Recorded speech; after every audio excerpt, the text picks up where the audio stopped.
Welcome to BlackUSA.news morning show. I'm your host, William Honolulu Jr. Join us as we explore the news and opinions that impact our community. We break down how the major stories have a very personal, local, and racial impact. No topic is off limits, but even if the conversation gets rough, we're always going to keep it real. Greetings and salutations, all my people out there in internet land. I am William Honolulu Jr., and I have the privilege and honor of being able to be the host of the Black USA News Morning Show. Good morning. Welcome to April 4th, Monday, April 4th, 2022. It is the first day of National Public Health Week.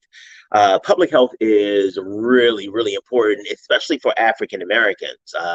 We have learned how important public health is, especially as we're looking now at the pandemic.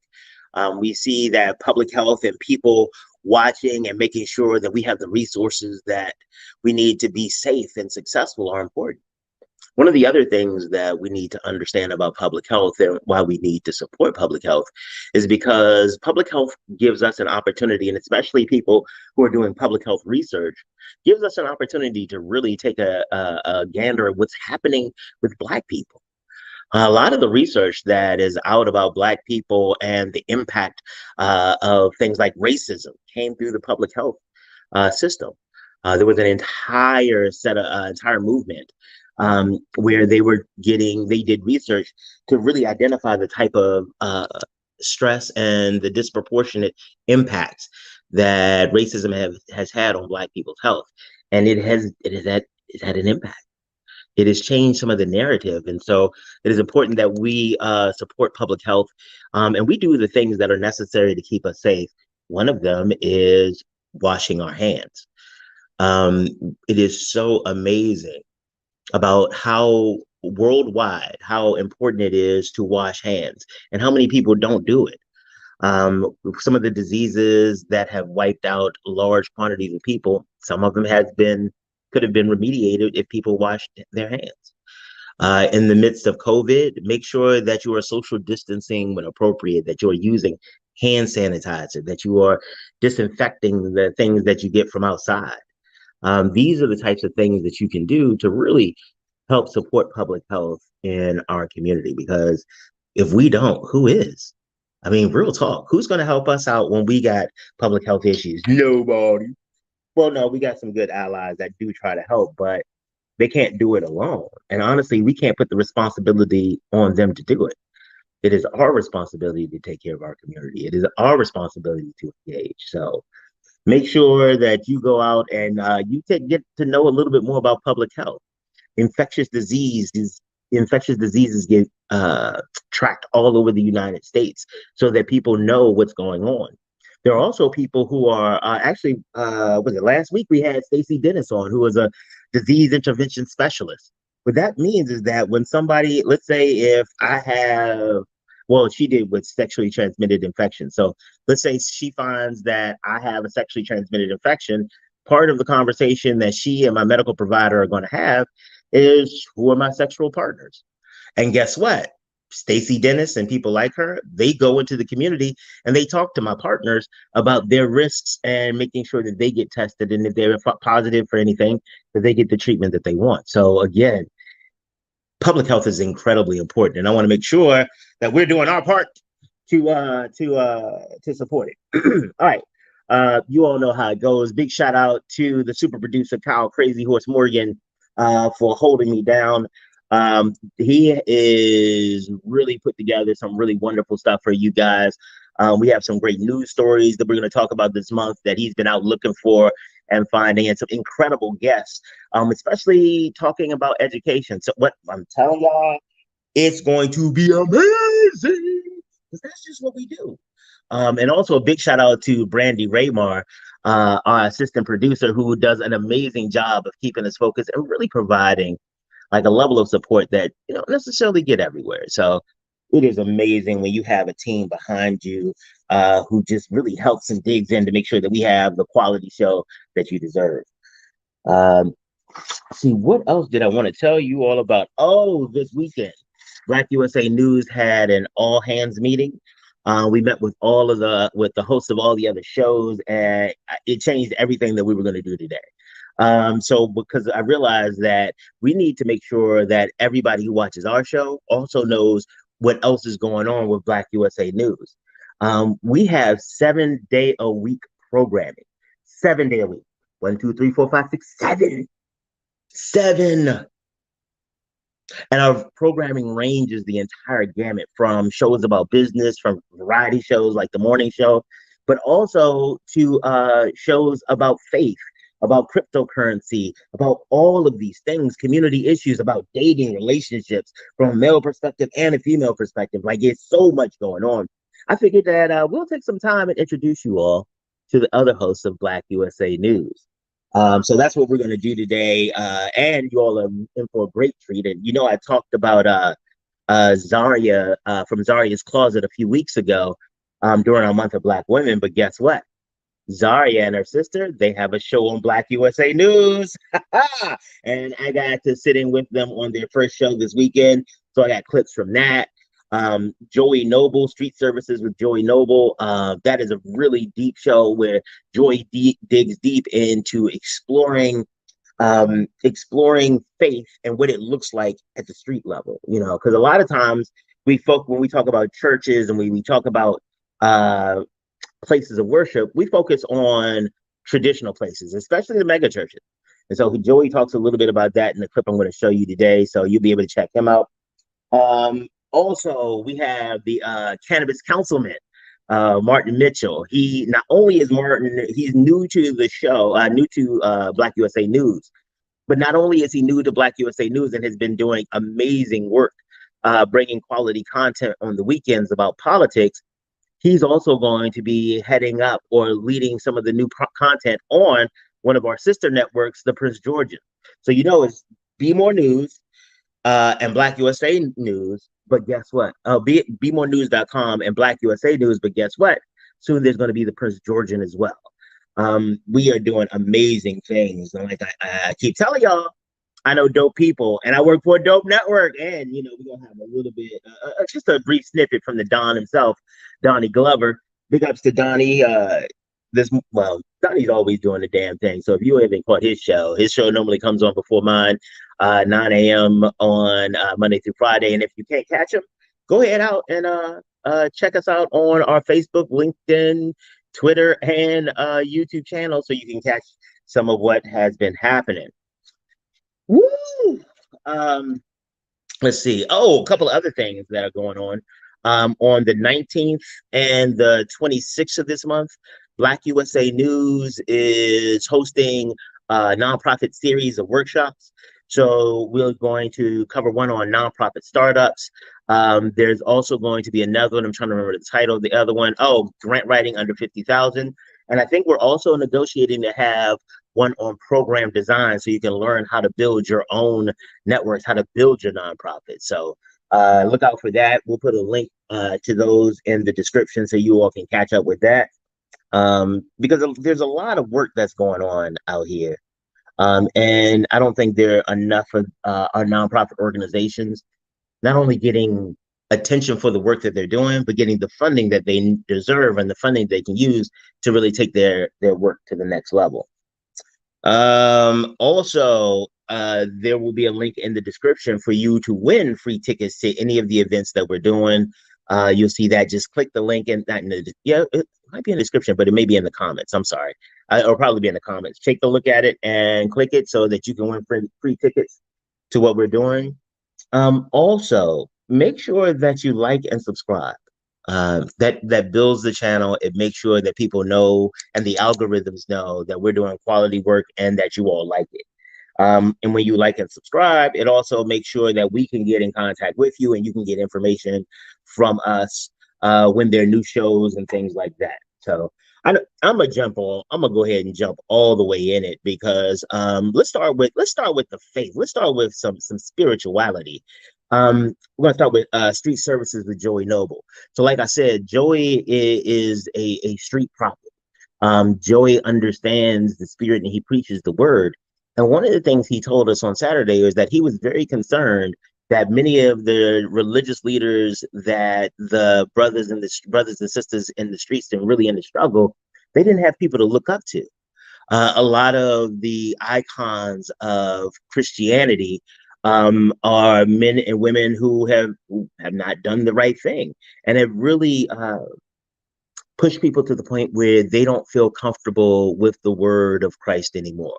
And so what Joey does is he just talks about what it's really like and what needs to happen. So without further ado, I'm trying to explain to you what this man is saying. I'm gonna go ahead and let you all see Joey Noble. Of, if we keep pointing at our corrupt politics, we can't have, even though we do, but we can't have corrupt spiritual leaders. Though we have them, though everybody is corrupt, we can't really have our spiritual leaders being as corrupt as they are. We got negative news about Creflo Dollar and what he's been doing over the time. We've got news, of Benny Hinn. Benny Hinn finally came out and exposed himself, saying, all this time that he's been telling people to sow your 1,000 seed and you'll get this, or sow your this seed and you'll get that. He finally came out and told the truth about how it was all a ploy, and just man, it's multiple and multiple pastors are coming out nowadays about what's really happening in our churches on a grand, quote unquote, mega church scale, and even on our local church scale. Right, we have our congregation catching buses, and our congregation riding in buckets, riding in little putt putts, and the pastor, he's swerving the Benz, he's swerving in the Bentley, right? He's swerving in G5 jets, right? But you claiming that you like Jesus. Now, Jesus didn't have no, he didn't have the greatest horse chariot. Jesus didn't have the greatest place to live. He said birds have nests and fox have holes, but have dens, but the Son of Man have nowhere to lay his head. When he made his royal kingly entry into Jerusalem, the man rode in on a donkey, which is today's equivalent to a 1990s hoopty or something. But we have our pastors today. They riding, they riding like the dope boys. They riding like the musicians. They more popular than the musicians, right? The musicians and everybody in the entertainment industry is going to their church, right? I remember before things started happening with Emmanuel Holyfield.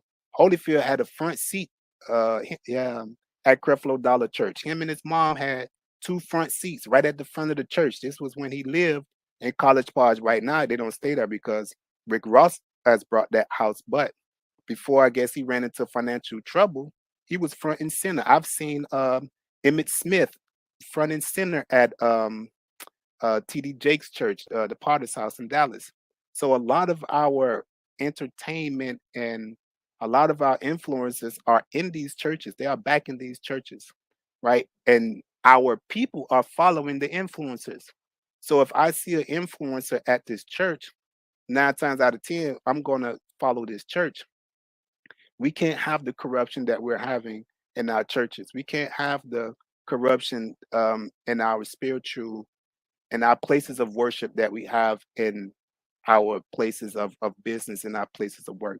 We can't sit and point at the politics and say, look at this crooked politician, or look at this crooked legislature, or look at this racist and classist actions that's going on with these people.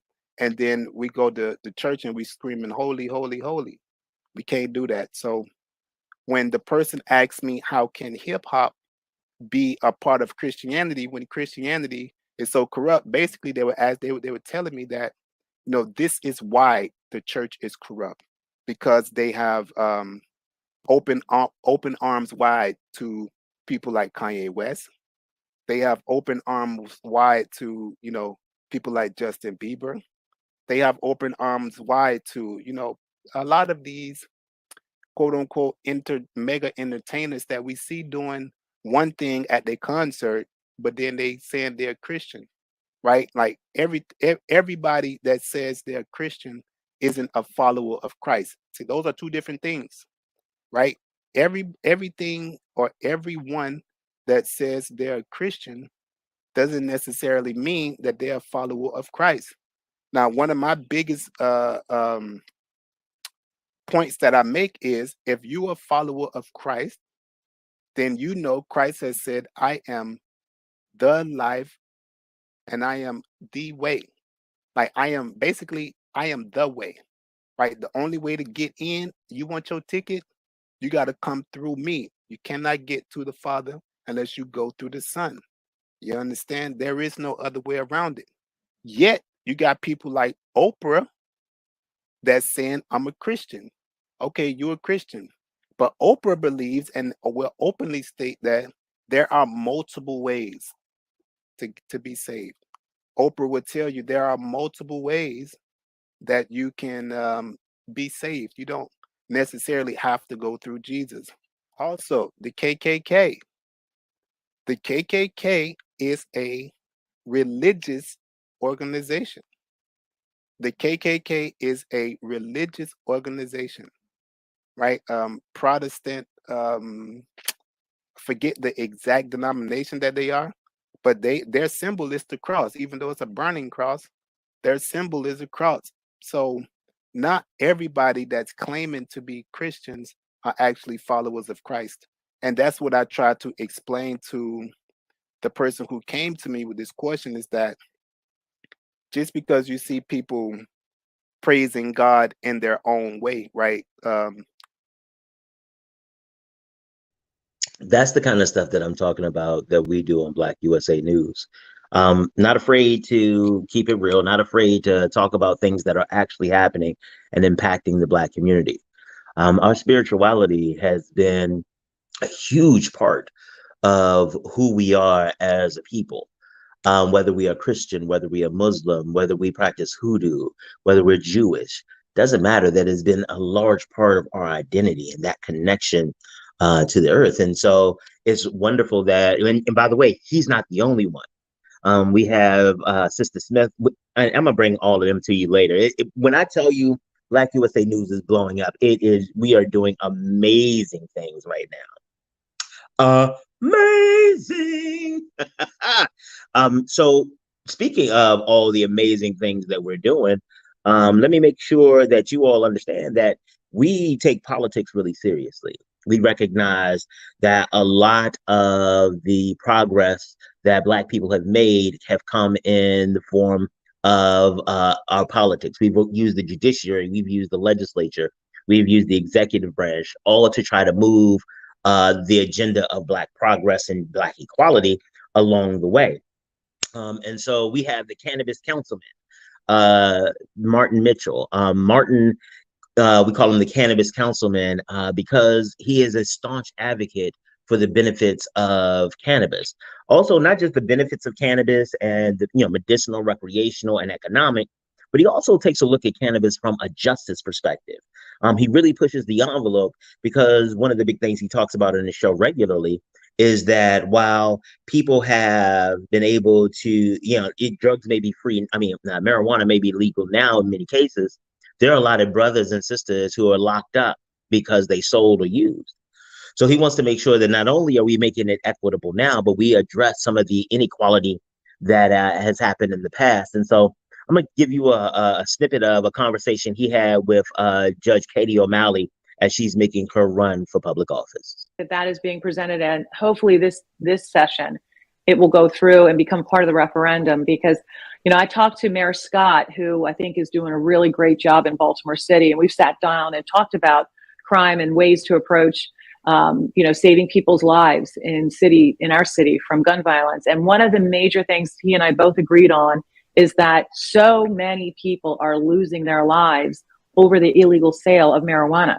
Yet I can't tell you how many sad search warrants I've signed for murder cases where the scenario of the shooting happened and the murder over the sale of marijuana. And if we can just take that out of the picture, I think we can solve a lot of violence. And then, some of the opponents say, well, they're just going to rob the marijuana stores. And I said, well, they rob 7-Elevens and we don't shut them down.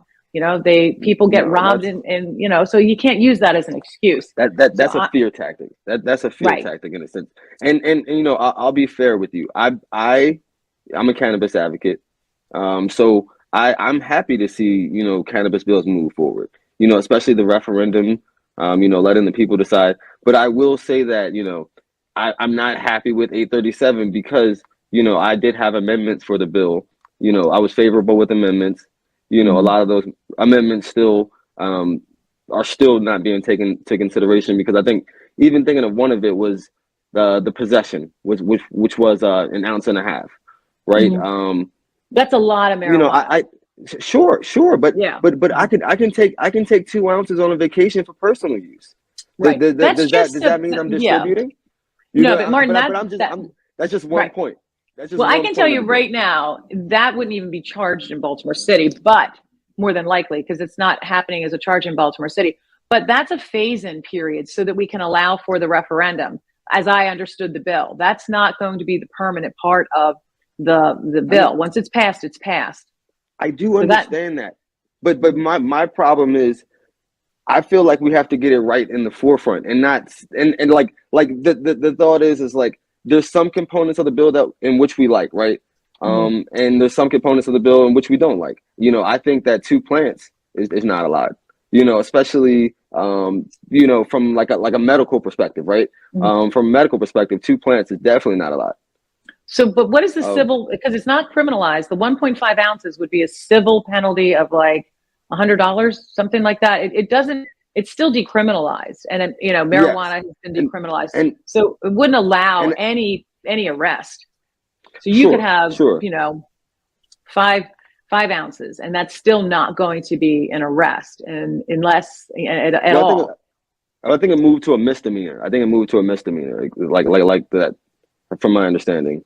So that's just, however, until the referendum passes, I think, as well as looking at the the phase in until the right. Yes, that is correct. You're 100% right. You're 100% right. But I mean, I even think Jill Carter's bill goes further because I like the fact of vacation of these charges. And I heard in the hearing that the only charges that would be up for expungement are just cannabis. Just solely cannabis charges, like ones that so essentially if it was, I forget how you would classify it, but when you're charged with multiple things, so like those wouldn't be considered. Those wouldn't be considered under this legislation. Well, if you're charged with possession of some bit of marijuana, but you're also charged with murder, the murder is going to go forward. The possession of marijuana wouldn't. So sometimes people are charged not simply with the possession, but other serious crimes. And I say murder, that's the most extreme. But, say, distribution with a gun, other things that heighten it up. So just the simple possession goes away, but any of those other crimes against persons or public safety would remain. Yes. And I almost cringe sometimes when we talk about the extreme and murder is always the extreme.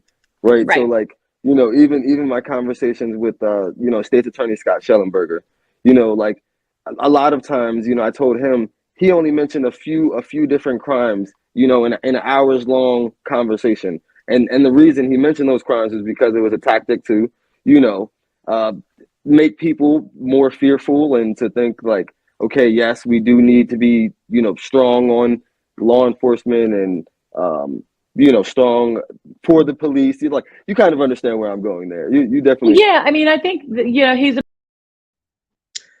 This is another example of what I'm talking about. Quality content, really getting in and digging into the issues and not just letting them slide, letting them go by. Big ups to Martin Mitchell.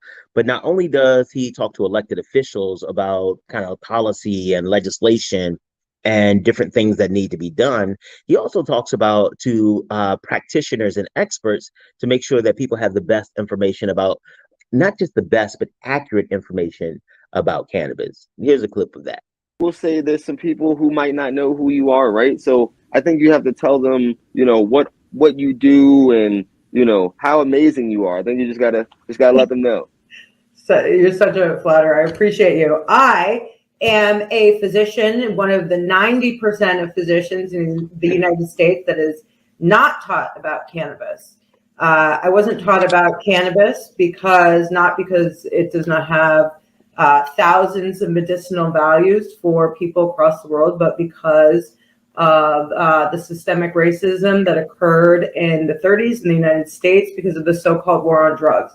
It's for that reason that cannabis was removed from the United States pharmacopoeia and is no longer available as a treatment for a variety of disorders. So I always say, not only am I a physician, number one, which is what I went to school and acquired all my student loans for, but in order to really be pro-medical and adult use cannabis, it's imperative that you're a historian, you're an activist, you're involved in policy, you're involved in medicine, you really understand why it is that we are where we are today. So I currently work for Goodness Growth Holdings, which is the only physician-led cannabis company in the country. We have a robust clinical research portfolio, which again is very rare because of the federal illegality and Schedule I status of cannabis. It's virtually impossible to perform that gold standard of research. So we're really dedicating ourselves to bringing that research, which is kind of the common tongue between doctors, so that we're able to discuss it, and doctors can no longer say, I wasn't taught about this in medical school, so I'm not going to recommend it to my patients. No, let me give you this stack of research, research that's been going on internationally for 50 years, and research that we're doing here in the United States that is showing, conclusively that cannabis really can be beneficial to many different patient populations. Yeah, I mean, you impacted so many things in there. So I'll start with the first one. Of course, we are doing more research on cannabis science, but it's definitely a misnomer that, we haven't known the medical effects for decades now. Of course, as you know, what is it, the 1944 LaGuardia report, that came out that basically, dispelled a lot of the myths, and talked about a lot of the medicinal positives, that we talk about. So I mean, of course, in that aspect, and one of the things, I know I saw a post from you recently, you kind of brought it up in your speech, but it was about that, it was kind of like shame on like medical universities or something for like not teaching cannabis. It was something like that, and I was like, yeah, right on, right, something along that, right? Like, I mean, cannabis, the people, the healthcare providers that are recommending cannabis are just getting into cannabis. It's kind of as a last resort, right? So these are conditions that are called intractable pain, intractable fill in the blank, which means that they basically tossed every single agent pharmaceutical at this condition, pain being a huge one, and it's not working. So as a last resort, they're going to cannabis as a treatment for pain, which is completely, counterintuitive and backwards when you think about side effect profiles. Cannabis should be the first treatment. It is virtually impossible to die from smoking or ingesting too much cannabis. And then we compare that if we're using pain as the model, where people take NSAIDs like candy, take, Aleve. If you're in pain, you're not going to take one or two Aleve. You're popping them like candy. And that's incredibly detrimental to the aging kidneys, to the heart. Acetaminophen is detrimental to the liver. And then when you compare that to cannabis, which of course comes with its own side effects, but it's so much more gentler on the body. It should be the first line treatment for so many different conditions.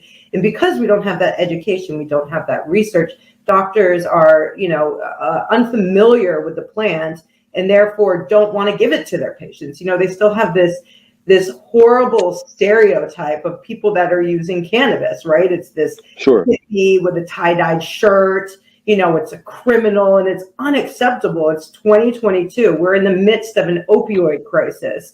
I mean, how many more people, Americans, really need to suffer before we understand that this is a plant that's been around medicinally since, 2400 BC? You make sure that you have education as well. Look at that, bringing you the history of it, the medicinal values, and also the social and educational context of how it works, and some of the implications about the impact of cannabis on the human body. Like I didn't know specifically that thing about Aleve, like cannabis is more gentle on the body for pain than Aleve, or ibuprofen. I knew ibuprofen had a lot of side effects, but this is the type of stuff that we bring to you from Black USA News. Isn't it amazing? I told you all earlier about the new show that debuted on Saturday. Saturdays at 12 noon. It is Dear Black Girl. Dear Black Girl is hosted by Zaria and Nadari. They are sisters, and they run a business called Zaras Closet. So that's not a really unusual story. Two sisters opening a clothing store, but these sisters are 8 and 11. When I was 8, I was probably figuring out not to eat paste or something, or just how to get on the bus without falling down. 11, I was trying to figure out how to dribble a basketball. So, for me, talking to these girls who are 8 and 11 was amazing. And so they let me sit in on their first show. So I'm gonna give you some clips of that. Good morning, girls. Good morning. So why don't you all start off telling people a little bit about yourself? Okay. My name is Zaria. My name's Dari. I'm 8. I'm 11. Okay, so in addition to going to school and enjoying subjects and doing work, I hear tell that you all do some stuff in entrepreneurship, huh? Yeah. You know what? I think everybody out there wants to hear a little bit about what you all are doing with entrepreneurship. So tell us about that. All right. So an entrepreneur is anybody who runs a business. And me and Zaria is a young entrepreneur. Zaria, tell me your business. Okay, so our business is ZarasCloset.com. And so, our business is to show how Black girls are special and do whatever they want to do. Well, how do you do that? Tell us a little bit more how you do it. How do you show Black girls they can do whatever they want to do? Our signature sweater is Dear Black Girl. And on the back it says Dear Black Girl. On the front it says, and on the back it says yes you can. So it's like Dear Black Girl, yes you can. Our business focuses mainly on beauty products and clothes. Some things that we could sell are nail polishes. Yeah, that was mostly the first thing we made was nail polish and lip gloss. How did you all even get started in making these types of products? Well, my mom would usually ask me what color I would want the nail polish to be, and if I wanted to have sparkles on it or not. And for the lip gloss. That you all continue to get along and stuff like that. Oh, well, me and my sister have like a really deep connection, so we work together. We do a lot of things together. We spend a lot of time together. We see each other very often. And I'm the Chief Marketing Officer, CMO of Zaras Closet. I am the CEO. Well, we got to make sure we give Mom a shout out. Come on, tell people about your mom and what's great about her. My mom's awesome. She cares for us and she loves us. Whenever we're sad, she always tries to cheer us up.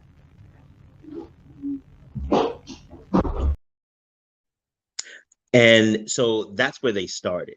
And so we had an opportunity not just to talk about their mom, but talk about how important it is about the support that they get from their family. And I'm going to give you a little bit of that too. Listening to the show, and I want you to let them know how important it is, your mom's support of you, how that has been so important to your business, because maybe their kids might want to start businesses and you can help them understand how important their support might be.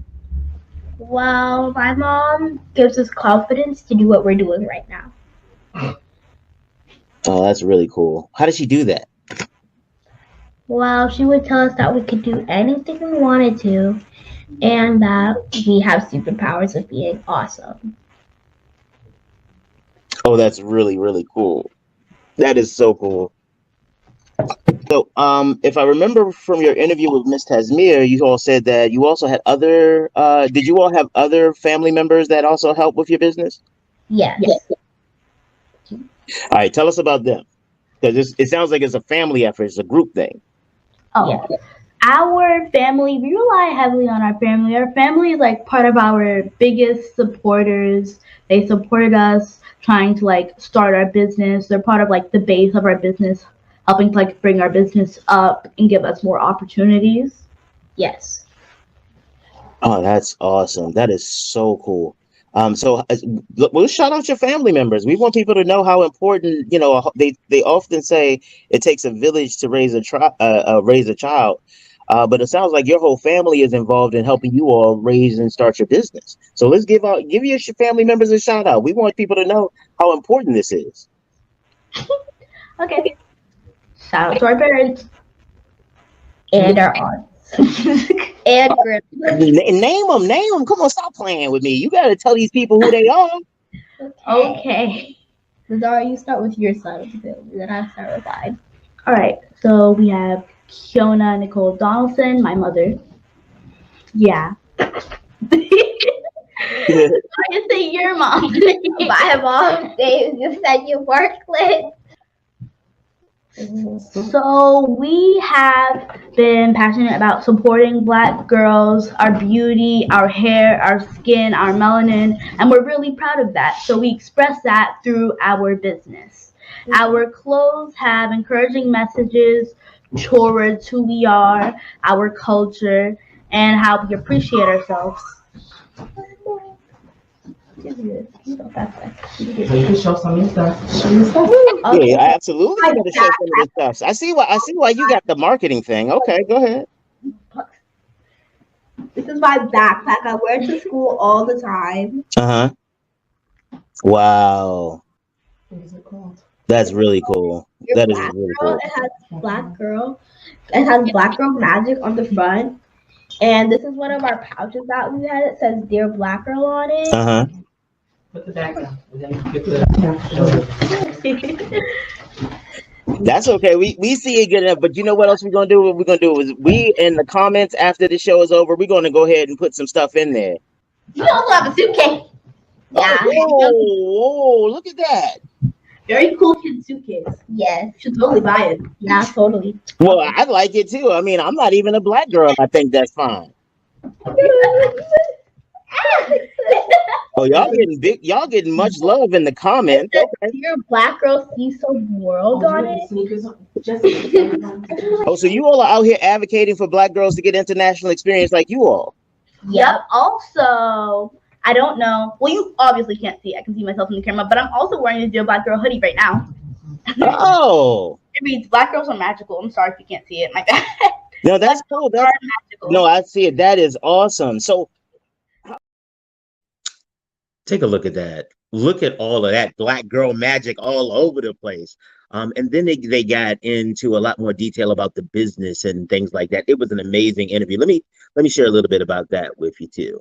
To express your creativity and make some money, because we'll talk about the making money part in a second.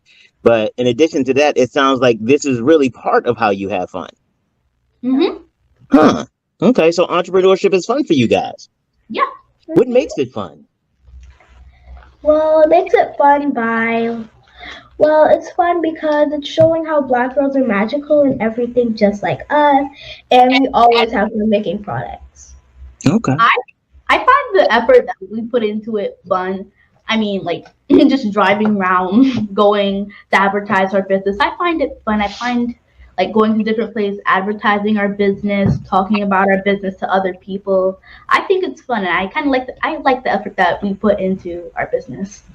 This is one of our products. This is our lip gloss in like a candy size. We have a popsicle size too, but we don't have that with us right now. Okay. Wow. You all have like a very diverse set of products, and it sounds like you are really focused on your mission about making sure that Black girls know that they are magical, huh? Mm-hmm. Okay. So you talked about going around to advertise your business and stuff like that. Tell us a little bit about what that experience is like. Well, sometimes when we went to the pitch, I found it fun. It was exciting. We ate Zaria, and it went well. Like Zaria was really happy when the judge gave her their opinion, their inferences, their advice, And I was happy too. I was cheering her on, like, go Zaria. It was fun. We got to hang out with friends and other entrepreneurs. It was fun. And we were playing together all the time with all the other kids that was there.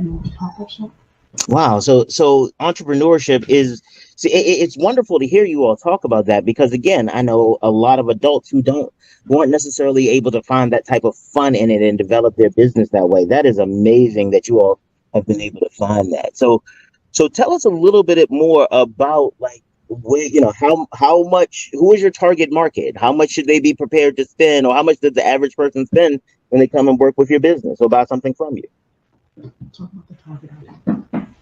Well, Zaria wanted to make 2,000 a month. Zaria, I think it was 200 or 2,000. I don't know. I remember 2,000. We're just gonna keep to that. Dream big. So we wanted to reach that goal, and we're gonna keep trying until we reach that goal. We're really determined to reach this goal of money. And Zaria was passionate about starting a business for a while now, and now, like, we're at this point, and it's like really exciting. Like, see our business, it's online, people are buying from us. We have like these official products that we're wearing. It's really nice. Mm-hmm. My friends were actually, like, really supportive about the business. I wear my hoodie to school, like, a lot, and they always see it and they're like, "Oh, Zaria, where did you get that from?" I always tell them that's at Zaria's Closet. Like, they actually visited the website. I don't know what they're gonna do now, but I really hope they buy. I showed them our shoes that I had. I had a picture of the shoes that I have at my house, and she said they looked really nice. Like, my friends and my teachers and adults around me are, like, really supportive of this business. Mm-hmm. And how has that type of support been helpful to you? It makes us feel confident on it makes us feel confident, like, what if we're trying to make a new item? They say that you got this and you can do it. It helps us with confidence. Not only does it make us feel good about our business, but it makes us feel good about ourselves and what we're capable of. And tell them why feeling good about yourself is important. Because sometimes I think a lot of adults take for granted that kids need to feel good about themselves. Why is that so important? Well, you need to, like, feel good about yourself and embrace yourself to start a business. You need to have that confidence to speak to people, to tell them about your business. But to do that, you need to embrace yourself and have confidence. Yes. Awesome. Oh, so tell us about the future of the shows. Like, what can the world expect from the rest of the Dear Black Girl show? Well, I hope that they continue to boost our confidence, support us, even if they aren't buying. Like, leave a nice comment on us, maybe, if you're not, like, in the stable position to. It's fine if you don't like our show, but please keep that to yourself, because that could, like, really break some other people down. Not us, but other people. Yes. Tell them about the show. Anyways, we're going to be doing the show every Saturday. See, I didn't miss out this time. Every Saturday. So I really do recommend you come and see us. It will help us a lot boosting our business. It starts at Saturday at 12 o'clock and it ends at 12:30. 30 minutes long.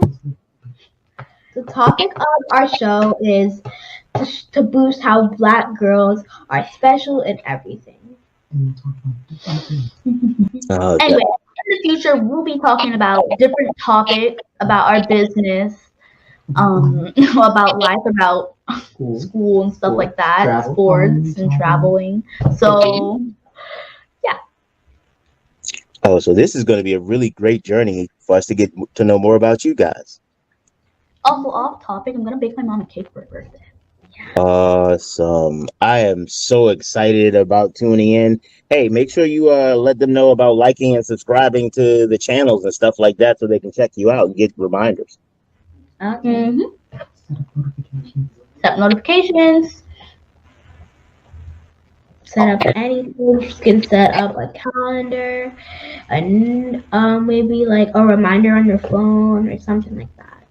Cool. Also, happy birthday to my mother, even though her birthday is in 12 days. It doesn't matter. Happy birthday. Oh, we're going to celebrate. Oh, you know what? I think the next show should be a celebration of mom. At least we're going to talk about it. Well, I'm sorry. Let me step away. I think y'all should. You see, you got me excited about celebrating the village. I apologize. I'm about to just go ahead and start talking about stuff. I apologize. All right, ladies, we have come to the end of time. Go ahead and sign off and say goodbye to the people. Okay, bye. But before you go, we're taking suggestions for anything you think we should add to the shop Or the show. Yeah. Thank you. Look at that. Isn't that amazing? That is so cool. Chap asked what time. Their show is on Saturdays at noon, but also remember that if you do miss it Saturdays at noon, you can always log on to YouTube, LinkedIn, Twitter. We're everywhere. Black USA News is everywhere, and not just everywhere on all the social media platforms, but we got a really big geographic reach. We're Baltimore, Maryland, New York City, and New York, throughout New York State. We got shows out of DC. We got shows out of Oakland, California. We got shows out of Miami, Florida. We got shows out of Tampa, Florida. We got shows out of Prince George's County, Maryland. We got shows all over the place. And guess what? Oh, we got shows in Atlanta, Georgia. And guess what? There's even more coming on. It is going to be ridiculous what we have coming up for you guys. We can't have a whole show talking about the other things that are happening on the channel if we don't talk to the Don himself, Donnie Glover. Donnie had a conversation about the Black Expo and how it networks the Black Wall Streets together. And let me give you a listen to that right now. The mission of the Expo is to raise scholarships for students to attend college. Recently, the Black Expo USA had a week-long pitch event for students to present their ideas and commitment to their education. We plan to give out 10 laptop computers, and we did, and scholarships, and we did, up to $10,000 depending on donations. The theme for Black Business Expo USA 2022 is economic inclusion. Begin to look at integration as a culture, you got to understand one thing. Now you've given up what you've had. It was a time where families really worked together in their own household. When you look at other nationalities that come to America today, and they begin to live in one house together, and then they put some 10 or 15 people in one house. They pay for that house, and then they move to another house. And then they pay for that house, they move to that another house, and the next thing you know, they have a community. So this is something that Black people used to do. They used to live in a whole family in a lot of houses. And, many people say, well, Dr. Kelly, how can... See, bringing quality information, bringing quality content, taking a look at things from different perspectives, that's what we do at Black USA News. I am so excited to be part of this team of amazing people. And not only do we have quality programming, we also provide support for community organizations. We are having the nonprofit series this week, and not this week, this month. And we'll be having those types of community development and support activities, because we recognize that there are a lot of organizations and a lot of people in our communities who are doing great work, who are changing lives, who are having significant impacts, but they're not able to get the funding and the support that they need. Why? Because the establishment, the people who have money, the funders, they speak a very specific language. They also have a closed network. And so what we're going to do at Black USA News is to help you all figure out and to help these organizations figure out how to penetrate that network. One of the things that a lot of funders say is like, well, these programs are really great programs, but they're not necessarily really an official 501c3. So guess what? We're going to have a conversation and a workshop about starting a 501c3.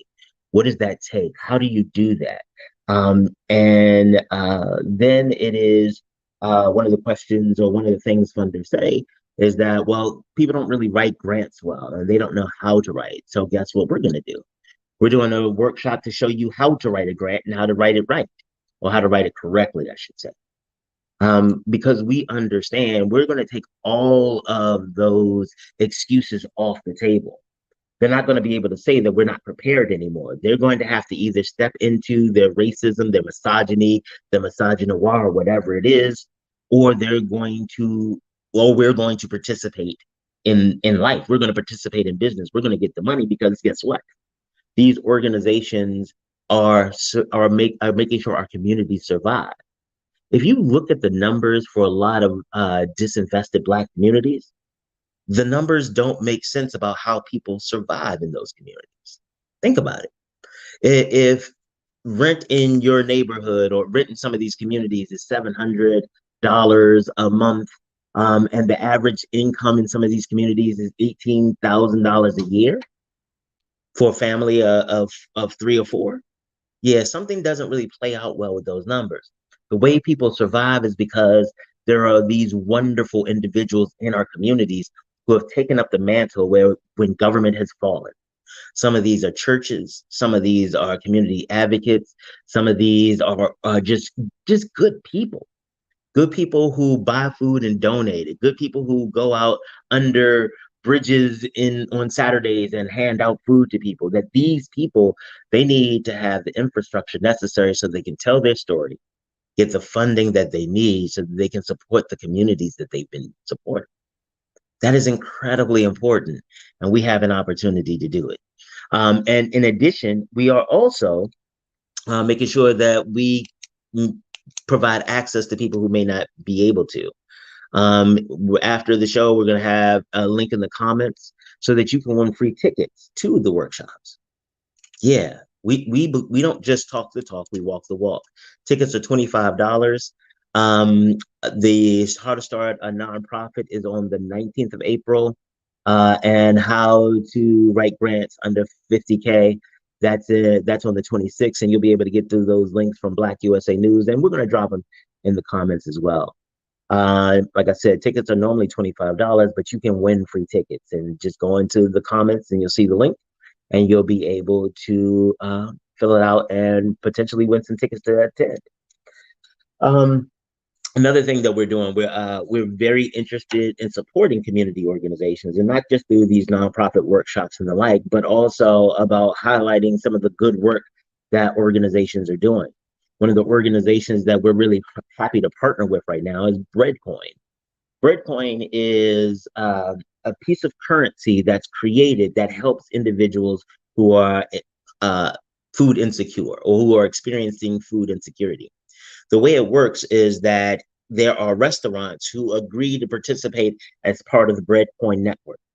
And there is a value associated with each Breadcoin. And now as donations come in, each Breadcoin is funded and people can get these coins. And guess what? There is a really great way that that Breadcoin distributes it to neighborhoods and individuals in need. They start with individuals in need. Because if I'm homeless, I know where homeless people go.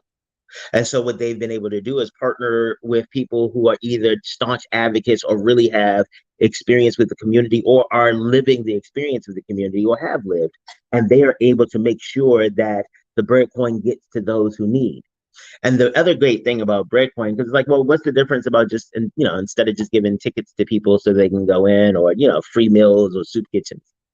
The difference is that if somebody who is food insecure, they get to use the Breadcoin at the restaurant, and people don't know if they're a volunteer. They don't know if they're food insecure, and that person gets an opportunity to eat. That person gets an opportunity to dine with dignity. That's not too much to ask. Donating to Breadcoin is easy. Just go online to breadcoin.org. And you'll be hearing a lot more about Breadcoin, a lot more with BlackUSA.news. I was telling you about not just the programming that we have, and we'll have these monthly events to help our organizations in our community develop capacity. But guess what else we're doing? Guess what else? We're going to be hosting some large scale events as well throughout the year. We're going to be holding a real estate symposium where we have different pathways. So we're going to have a pathway for people who are interested in getting into real estate as consumers. Some people are trying to buy their first home or to buy their next home or maybe a vacation home or whatever. So there'll be a pathway for real estate consumers.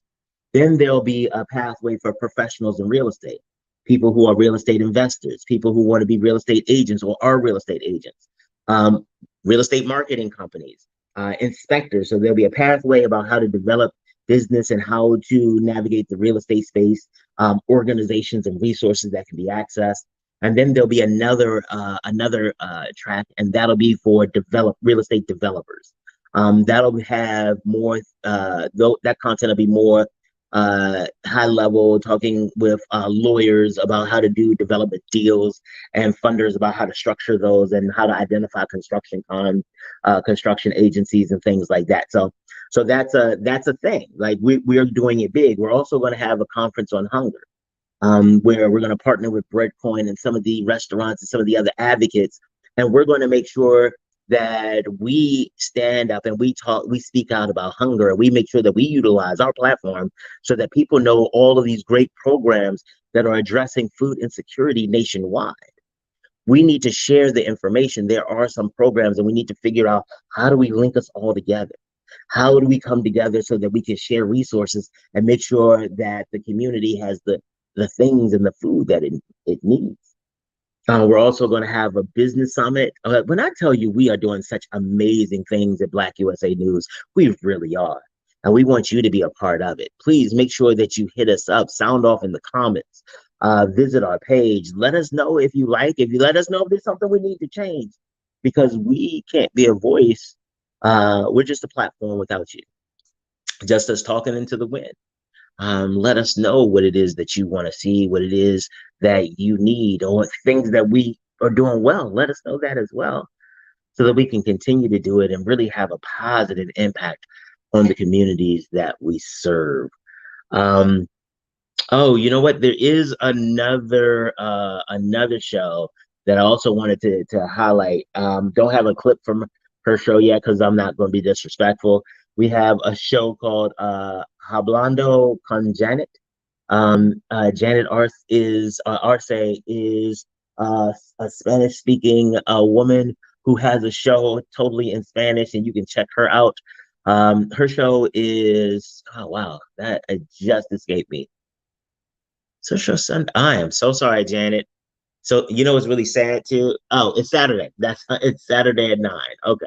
Janet's show, Hablando con Janet, is Saturday at 9. You know what? I'm gonna watch her show a whole lot. Maybe talk to her offline, because clearly my Spanish has something to be desired. Oh, ladies and gentlemen, boys and girls, children of all ages, I have had an amazing time with you guys again. Thank you so much, and we will be black tomorrow.